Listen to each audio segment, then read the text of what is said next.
Hi friends, welcome to Baking with Bando and Lois. Lois, are you ready to bake today? Lois is not ready to bake today, but I am ready to bake today. We're going to be making 3-ingredient cookies. That's it. There's only 3 ingredients. There's oats, there's banana, and there's chocolate chips. And we'll put Lois down. So come on and join me. We're going to make these delicious cookies together. And if you want the recipe, I'm going to put it in the descriptions below. So this is going to be fun. Let's start. Now that my hands are clean, got them all dry, Lois has had her treats, we are ready to get started. So come on over here. First thing we got to do is we have to set our oven to 350 degrees. So I'm going to start here, you see, in the off position, and I'll just toggle all the way up until it gets to 350. That beeping means my oven is already hot enough. I got it preheated. Now that we have that done, we're going to get out a cookie sheet and we're going to line it. Today, I've lined it with a silicone baking sheet. If you don't have one of those, you can use parchment paper. Now that we've got this set, we've got our ingredients out, ready to go. This is a really helpful thing to have your ingredients out and ready to go. I won't be baking with a Sharpie, so I don't need that today. I do need chocolate chips. I got these really good ones. They're from their equal exchange, which means they're really good for the earth and they're really good for people and they're delicious. Those are my chocolate chips. I measured out right here 1/4 cup of chocolate chips. I also have right here my oats, my dried oats, and this is 1 cup of oats. And then the last ingredient that we needed is 1 large banana. And if you watched my letter of the week video, the B video, this is the same banana I used in that video. So what I'm gonna do first is I'm gonna take my banana and I'm gonna kind of cut it up a little bit like that. That's fun. It always feels so nice to be able to do that. All right, and then once those are in there, then I'm gonna take my fork and I'm gonna mash them up even more. And when I mash them up, what it does is they become soft. This is gonna be my binder. The bananas are gonna help the oats and the chocolate chips stick together. So instead of using something like eggs or milk or even butter, we just need bananas. Even has a funny sound. I love that. Okay, now, what should we mix in first? The chocolate chips or the oats? Okay, we'll go oats, even though I know you probably said chocolate chips. We'll do the chocolate chips last. So there we go, we put our oats in. You can see how dry everything looks now that that's in there. But if we keep mashing our bananas and try to make it all stick together, that's how we're gonna make these stick together like cookies. And then next, let's add our chocolate chips. Ooh, there's our 1/4 cup of chocolate chips. And I'm gonna keep mashing. I'm gonna take my fork out of here for a minute and I'll switch to a spatula. Spatulas help me mix large amounts together even more effectively. And when you hear all this stuff mixing together, you think, wow, this is just 3 ingredients. So the oats are gonna give us lots of good fiber and folate, niacin. Those are really helpful, beneficial vitamins and minerals. The chocolate chips are very full of antioxidants. There are a lot of antioxidants in there. That's really good for our heart health and our blood and our brain. And the banana is full of potassium, which is really good for our eyes and our skin. And bananas are delicious. All right, friends. This looks pretty mixed up to me. How about you? Okay, now that we've got this all mixed up, let's get them formed into some cookies, shall we? All right, so this is supposed to make about 5 or 6 cookies. So I'll take with my clean hands, very important to have clean hands, I'm gonna squish together these balls of delicious cookie, and I'll put it right here on my cookie sheet. See that? It starts very loose. You can see when it goes in your hand, it's really loose. So it's gonna be really important for you to get a good amount in there and then squeeze it together nice and firm.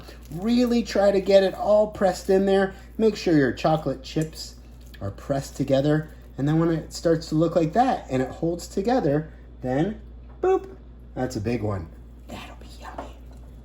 So we'll keep forming some of these together, and you can see it starts off so loose. We press it together. We press with our clean hands, and we get a cookie.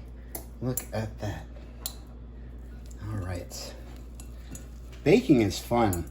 You know, baking is a great way to use the ingredients that are already in your house. There's lots of things in your cabinet that if you open up cookbooks, you can find.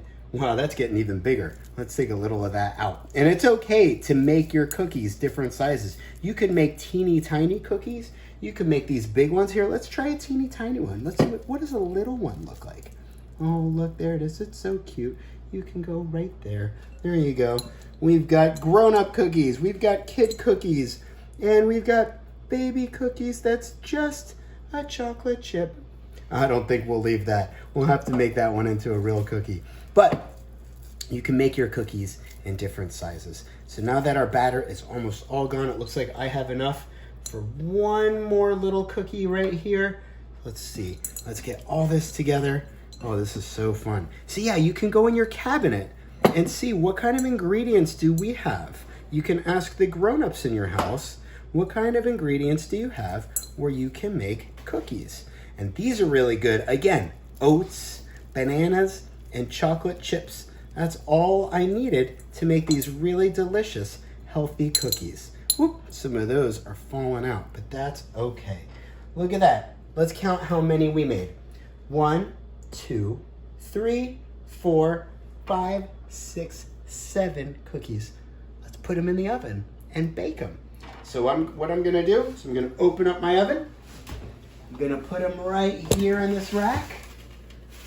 There we go, just like that. I'm gonna close it, and we're gonna wait about 12 to 15 minutes. So I'm gonna set a timer, and we'll come back in about 12 to 15 minutes and check them until they're golden brown.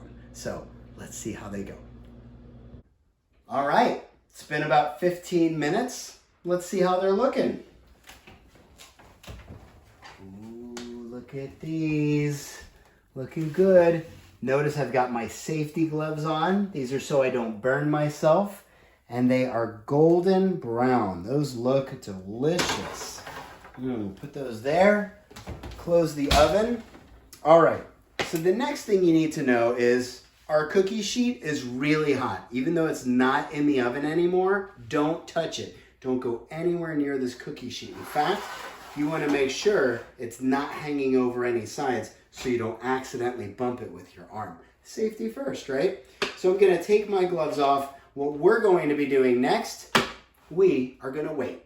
We're going to wait about 12 to 15 minutes, and that's going to allow these cookies to settle, to cool a little bit. Because if we moved them to the cooling rack right there, right away, they would actually fall apart.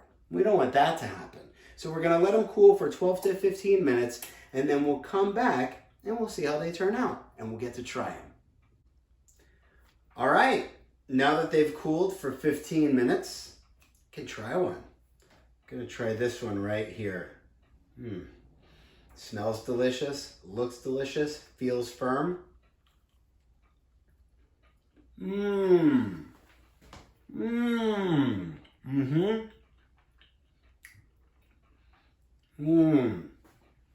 Wow, that's even better than I thought it would be.